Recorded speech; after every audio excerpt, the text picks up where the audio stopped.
ในปัจจุบันได้มีมิจฉาชีพที่เป็นคนสัญชาติไทยได้เข้ามาตระเวนเลาะสอกงทรัพย์ประชาชนในพื้นที่ของแขวงบ่อแก้วโดยการใช้รูปภาพของการนำคันสูงของลาวในการแอบอ้าง Time to share D+ ผลิตภัณฑ์ปกป้องตับจากเครื่องดื่มแอลกอฮอล์สวัสดีท่านผู้ชมกลับมาพบกับรายการทำทูแสสำหรับหัวข้อที่ว่าเราอยากจะนำเสนอในวันนี้ก็คือเกี่ยวข้องกับเรื่องของการสอกงทรัพย์ของคนต่างประเทศก็คือมิจฉาชีพที่มาจากประเทศไทยที่มาเคลื่อนไหวสอกงทรัพย์ในพื้นที่ของแขวงบ่อแก้วซึ่งใช้การแอบอ้างผู้มีอิทธิพลหรือว่าการนำสันสูงของลาวในการไปตัวยั่วหลอกลวงและข่มขู่บังคับเอาทรัพย์สินของประชาชนในพื้นที่ของแขวงบ่อแก้วจนล่าสุดเจ้าหน้าที่ตำรวจหรือว่าหน่วยงานที่เกี่ยวข้องได้ออกแจ้งการด่วนเกี่ยวกับเหตุการณ์ดังกล่าวก็คือแจ้งการของแขวงบ่อแก้วกองบัญชาการแขวงบ่อแก้วเนาะได้แจ้งการเลขที่2385เนาะลงวันที่23เมษายนปี2025ถึงพ่อแม่ประชาชนบรรดาเผ่าบรรดาพนักงานทหารตำรวจบริษัทพ่อค้าชาวขายในขอบเขตทั่วแขวงบ่อแก้วและก็ชาวต่างประเทศที่มาอาศัยอยู่ในแขวงบ่อแก้วที่นับถือเนาะเรื่องก็คือมีอยู่ว่าแจ้งการเกี่ยวกับผลการกักตัวของเฒ่าโซดิอย่างดีเป็นคนสัญชาติไทยเนาะก็คือเขามาอาศัยอยู่ในพื้นที่ของแขวงบ่อแก้วแล้วก็มีการสอกงทรัพย์ประชาชนกองบัญชาการปกสแขวงบ่อแก้วขอถือเป็นเกียรติแจ้งมายังพ่อแม่ประชาชนบรรดาเผ่าพนักงานทหารตำรวจบริษัทและพ่อค้าชาวขายในขอบเขตทั่วแขวงบ่อแก้วและชาวต่างประเทศที่เข้ามาอาศัยอยู่ในพื้นที่ของแขวงบ่อแก้วได้ทราบว่าในครั้งวันที่19กุมภาพันธ์ปี2025กรมตำรวจเศรษฐกิจกรมใหญ่ตำรวจกระทรวงป้องกันความสงบได้กวดกาเป้าหมายซื้อเท่าโซดิกอย่างดีซื้อโซดิกอย่างดีเป็นคนที่มาจากสัญชาติไทยเนาะได้มีการเคลื่อนไหวสร้างเอกสารปลอมและก็ตัดรูปภาพเคลื่อนไหว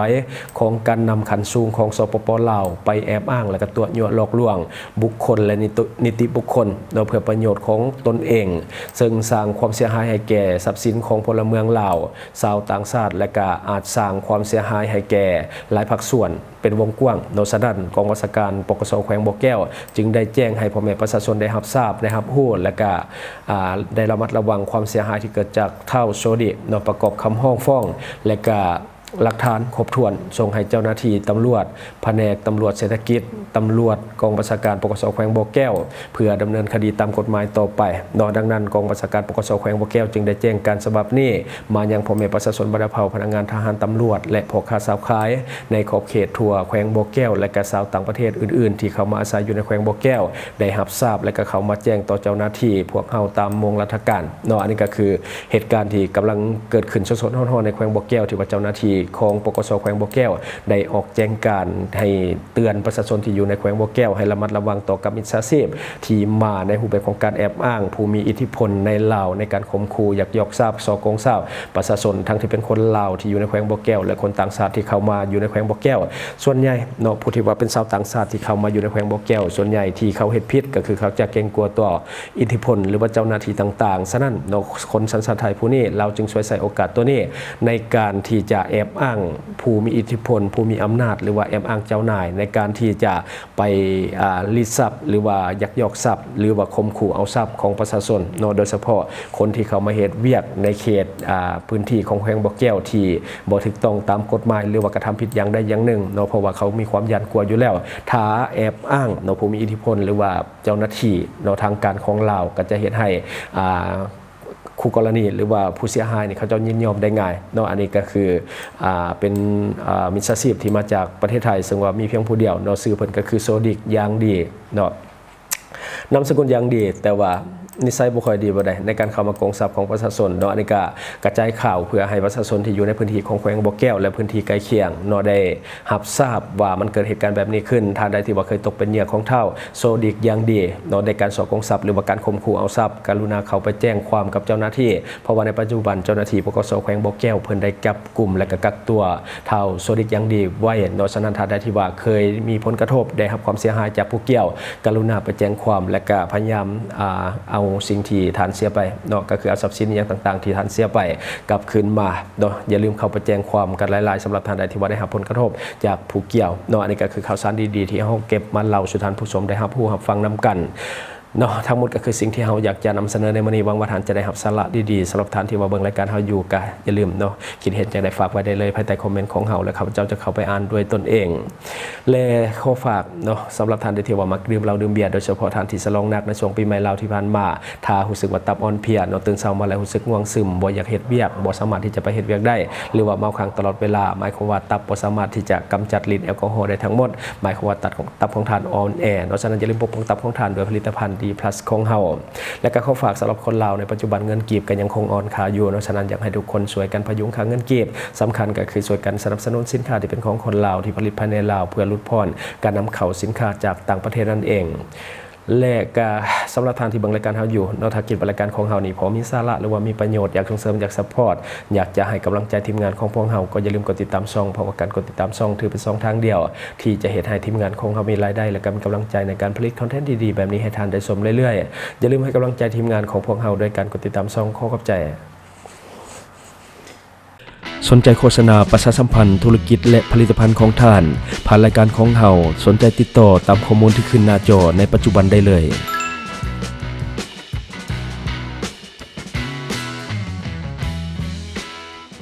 สบายดีสำหรับท่านใดที่ว่ายังบ่รู้จักผลิตภัณฑ์ D+ ของเฮาเนาะซึ่งว่าเป็นผลิตภัณฑ์ใหม่ที่กำลังเข้าตลาดเนาะคือค่อนข้างจะตอบโจทย์กับปัญหาสังคมเพราะว่าสินค้าของเฮาคือ D+ ปกป้องตับจากเครื่องดื่มแอลกอฮอล์และก็พยาธิต่างๆที่มาจากอาหารดิบแน่นอนพฤติกรรมเสี่ยงในบ้านเฮาฮู้กันอยู่แล้วทุกคนก็ฮู้แต่เปลี่ยนพฤติกรรมบ่ได้เนาะพฤติกรรมการดื่มเครื่องดื่มแอลกอฮอล์เหล้าเบียร์เนาะซึ่งว่าเป็นการทำลายตับโดยกงและก็การกินอาหารดิบพวกลาบก้อยซอยจุเลือดแป้งรวมทั้งปลาแดกดิบผักดิบต่างๆเนาะล้วนแล้วแต่แรงสะสมของเชื้อโรคที่จะเข้าไปในตับของเฮาซึ่งว่าการทำลายตับนี่เป็นไปได้ง่ายถ้าเฮามีพฤติกรรมแบบนี้หลายคนบ่ได้อยากป้องกันตับจนกว่าจะมีอาการเกี่ยวกับตับขึ้นมาบอกเลยว่าถ้ามีอาการใดหนึ่งที่แสดงขึ้นมาเกี่ยวกับตับนี่แสดงว่าตับเป็นโรคแล้วเนาะปกป้องบ่ทันต้องไปปัวอย่างเดียวแน่นอนการปัวตับส่วนใหญ่บ่ดีส่วนใหญ่ก็จะเสียชีวิตเพราะว่าตับนี่เป็นอวัยวะที่ยังเปลี่ยนถ่ายบ่ได้เนาะคันว่าเป็นพยาธิเกี่ยวกับตับส่วนใหญ่จะเสียชีวิตโดยเฉพาะทั้งคนทางภาคใต้ของเฮาก็คือกินอาหารดิบเนาะพวกปลาดิบอย่างต่างๆนั่นแหละคือตัวการที่ก่อให้เกิดใบไม้ในตับและก็อื่นๆเนาะที่ว่าเกี่ยวกับตับหลายคนบ่ได้อยากจะป้องกันเนาะจนกว่าจะมีอาการเกี่ยวกับตับขึ้นมาจึงตื่นโตถึงเวลานั้นมันสายเกินไปแล้ว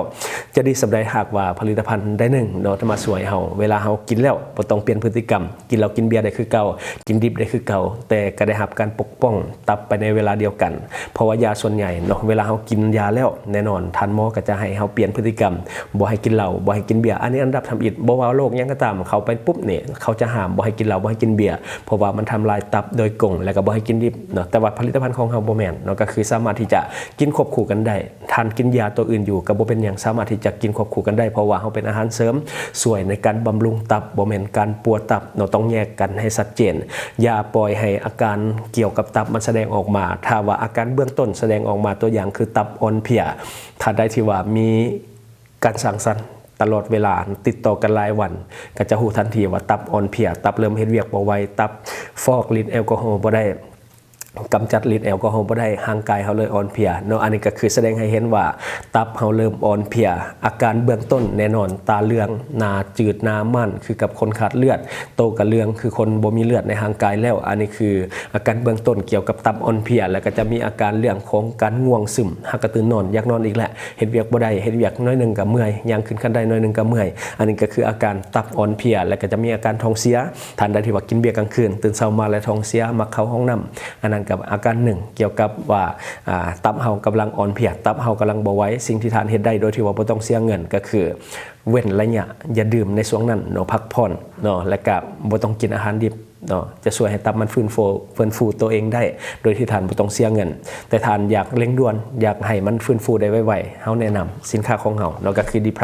ปกป้องตับจากเครื่องดื่มแอลกอฮอล์และก็จะช่วยต้านพยาธิที่มาจากอาหารดิบต่างๆโนตัวนี้จะมีสรรพคุณหลายอย่างเกี่ยวกับตับบ่ว่าจะเป็นการฟื้นฟูเซลล์ตับการเฮ็ดเวียกของตับให้ดีขึ้นและก็ปกป้องตับจากฤทธิ์แอลกอฮอล์และก็ช่วยลดความเสี่ยงพยาธิตับแข็งช่วยลดความเสี่ยงพยาธิมะเร็งตับ เนาะซึ่งว่าอันนี้ก็คือสรรพคุณหลักๆที่จะช่วยปกป้องตับของท่านบ่ต้องเปลี่ยนพฤติกรรมในการใช้ชีวิตอยากกินเหล้ากินเบียร์กินไปอยากกินดิบกินไปแต่ท่านก็อย่าลืมปกป้องควบคู่กันไปเพื่อให้ตับของท่านอยู่กับท่านไปนานๆอันนี้คือสิ่งที่เฮาอยากจะเอามาบอกเราเนาะสำหรับท่านใดที่ว่าอยากจะปกป้องตับโดยที่ว่าบ่ต้องเสียเงินท่านก็บ่ต้องกินเหล้ากินเบียร์แล้วก็บ่ต้องกินอาหารดิบแค่นี้ก็ได้เนาะบ่ต้องเสียเงินแต่ถ้าว่าผ่านมาใส่พฤติกรรมมามีพฤติกรรมเสี่ยงมาหลายแล้วเนาะเฮาแนะนำเลยให้ลองใส่ D+ ลองเบิ่ง Subscribe for more video.